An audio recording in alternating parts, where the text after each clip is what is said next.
Pembina OSIS akan membuat program kerjanya berdasarkan masukan dari OSISnya. Apa sih kegiatan rutinnya? Mana yang dibiayai, mana yang tidak harus ada biaya. Kalau misalnya hari besar agama, Maulid Nabi, sumber dananya berapa biasanya? Sumber dananya dari mana saja? Apakah kemudian ada yang diusulkan dari sekolah tentang dana BOS? Usulkan. Jadi yang rutin itu akan tercatat sebagai kegiatan-kegiatan yang nanti muncul di dalam kegiatan sekolah. Jadi dari bawah dulu, dari bawah OSIS usulkan kepada pembina OSIS meminta pengesahan dari wakil kepala sekolah bidang kesiswaan, baru badan kesiswaan masuk usulannya kepada kami. Nah, ini Januari 1 tahun ke depan itu akan kita rinci mana yang menjadi fokus perhatian kita dalam kegiatan. Berapa kira-kira dana yang dibutuhkan berdasarkan pengalaman. Jangan kemudian kita membuat skema usulan itu semau kita, bukan. Nanti sekolah akan mereview, karena bukan hanya kegiatan kesiswaan yang dibiayai, tapi banyak kegiatan-kegiatan lain, penyediaan perangkat-perangkat pembelajaran untuk sekolah ini. Dananya dana negara, negara. Ya, bentuknya BOS gitu. Jadi Anda mengelola uang BOS ini untuk kegiatan OSIS gitu ya. Sesuai dengan jadwal. Siapa yang nanti akan memantau pembina OSIS dan waka kesiswaan.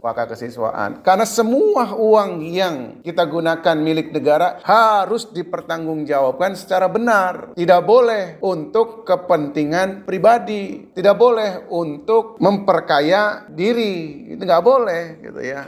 Jadi bukan berarti ini peluang ya, kita bisa ambil uang seenaknya sendiri, nggak bisa. Semua pun akan ada kontrolnya karena kita punya tim manajemen transparansi yang terdiri, saya ulangi, adalah wakil kepala sekolah, adalah kaprodi, ditambah dengan operator, 3 operator yang dari tata usaha, kemudian bendahara, perwakilan guru, dan kemudian ada perwakilan dari komite sekolah. Jadi semua usulan itu digodok, di breakdown. Januari nih kita akan nge-breakdown 1 tahun kegiatan kita apa. Termasuk di dalamnya alat yang kita butuhkan apa saja. 1 tahun itu kita akan rencanakan, akan kita planning, dan kemudian itu yang akan kita kawal. Jadi di SMK Negeri 1 Cikarang Pusat ini tidak tabu kalau Anda mengawasi kepala sekolahnya dalam penggunaan dana BOS. Enggak tabu. Malah harus. Kalau menurut saya, kenapa harus? Karena yang harus merasakan uang negara itu adalah siswa, ya. Yang harus menerima manfaat dari uang negara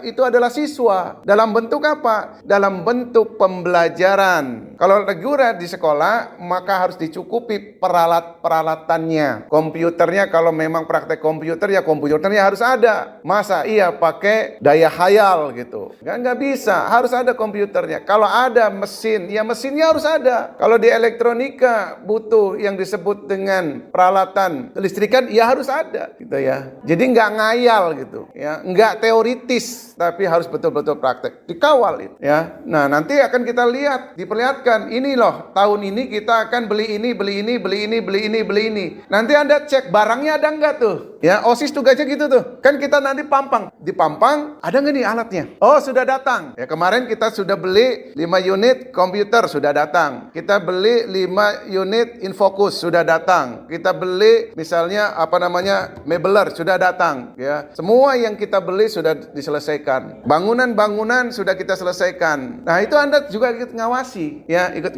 karena kita akan perjelas transparansi kita, dibuka begitu luas, dan kita yang ngawal, kita yang di dalam yang ikut mengawal. Paham ya? Itu tugas OSIS.